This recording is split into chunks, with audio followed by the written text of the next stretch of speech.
Ego death. Ego death. Should you commit ego death? I believe it's necessary. But I don't believe you should get rid of your ego. You need your ego. You know. But the ego death, we know it's a process that you go through where the ego shatters, into fragments so you can rebuild that virtuous person inside of you. Basically, you can view it the way you want to view it. But I believe that the shattering is the start of a new journey. It's the rebuild of the new ego, because ego never goes anywhere. You know, when you identify yourself as I am the virtuous person, that's ego. When you identify yourself as I understand myself more, I am self-aware, I this, I that, that's ego.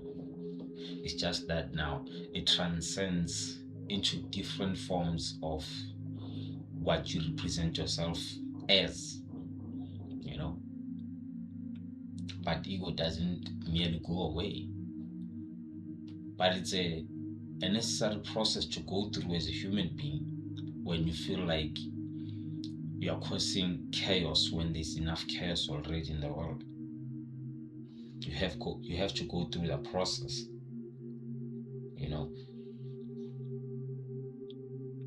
You have to shatter that part of you that makes the environment a bit, you know, unstable, a bit unhealthy and unbalanced.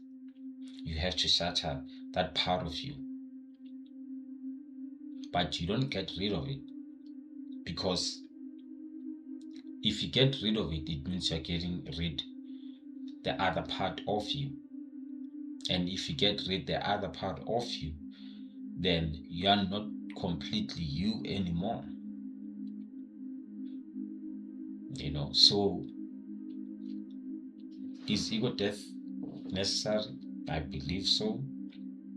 It's a necessary process that you have to go through when you feel like you are causing chaos, when you feel like you are astray from yourself.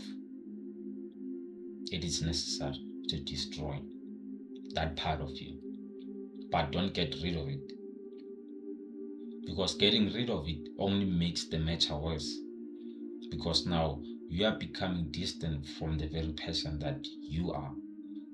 The ego is part of you and will always be the part of you. You were born with it and you will depart with it. you know but it's a necessary process that you have to go through, because it aligns you as a person. Sometimes you feel like everything that you're doing, it is right. Sometimes you feel like everything that you are doing, it's aligned with what you feel like you have to do, or it is your purpose, whatever way you may feel.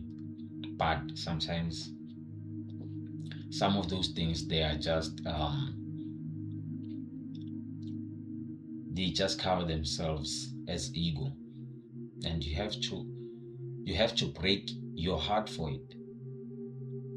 You have to shatter your heart for it, because I don't only believe that the ego lives in the mind through manipulation, through you know what you would call arrogance or ignorance or whatever. I also believe ego lives deep in our hearts,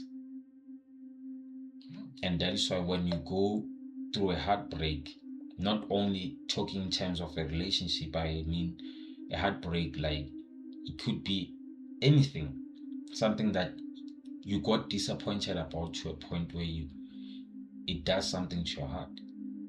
That kind of a heartbreak, I feel like the more you go into that kind of a heartbreak, that's the moment you break the shell and you grow out a new heart. You grow out the new ego. Because ego is supposed to be trained, not to let it lag around, not to let it roam around as free as it wants to be. You have to control it. You have to be in possession of it and tell it when it's necessary. Because when you go to war and when you go through certain struggles and challenges, you are going to need it. Because the virtuous card is not always going to give you a bypass to everything. You still need that part of the ego. You still need that part of you, the dark side that we are always trying to get rid of. And I don't understand why you're trying to get rid of something that is already you.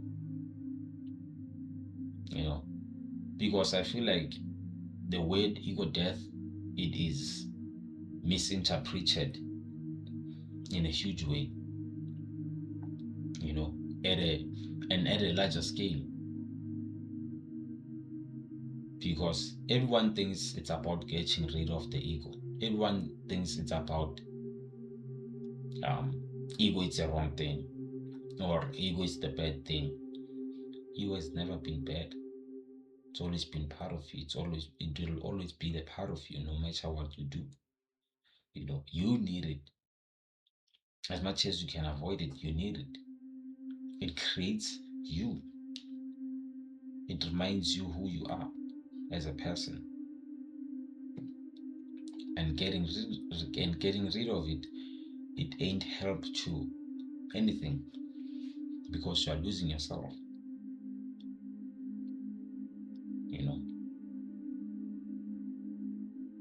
The only thing that makes you become the virtuous person is the ego.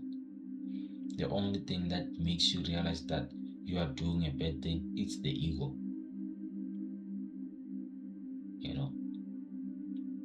So the I am so important. I need to fulfill this. This is my purpose. That it's all ego. It just disguises itself as a virtuous thing. Being virtuous, it's ego also. Being the good person, being spiritual, being awakened, it's ego. Everything is ego. So the process of ego death, it's like a heartbreak. It's like breaking your heart so you can step into a new relationship. It's like breaking the heart so you can have possession of the new ego that you can direct and control and have possession of and use it when you need it. But the funny part is all of it's ego. The awakening, when you think I'm enlightened and I am woke and this and that, it's all ego, man. Apparently, view it as you want to view it, but that's what it is. You don't need a perspective through it. You don't need a factual perspective through it. It's just what it is. But it will take a time for you to realize that is just ego. But is it necessary for you to commit it? Yes, it is necessary. Because you have to keep the balance. And when you feel like you're doing too much of something that is in balance, then you have to break it. Then you have to, hold its process. But you'll always need it no matter what. It's part of you.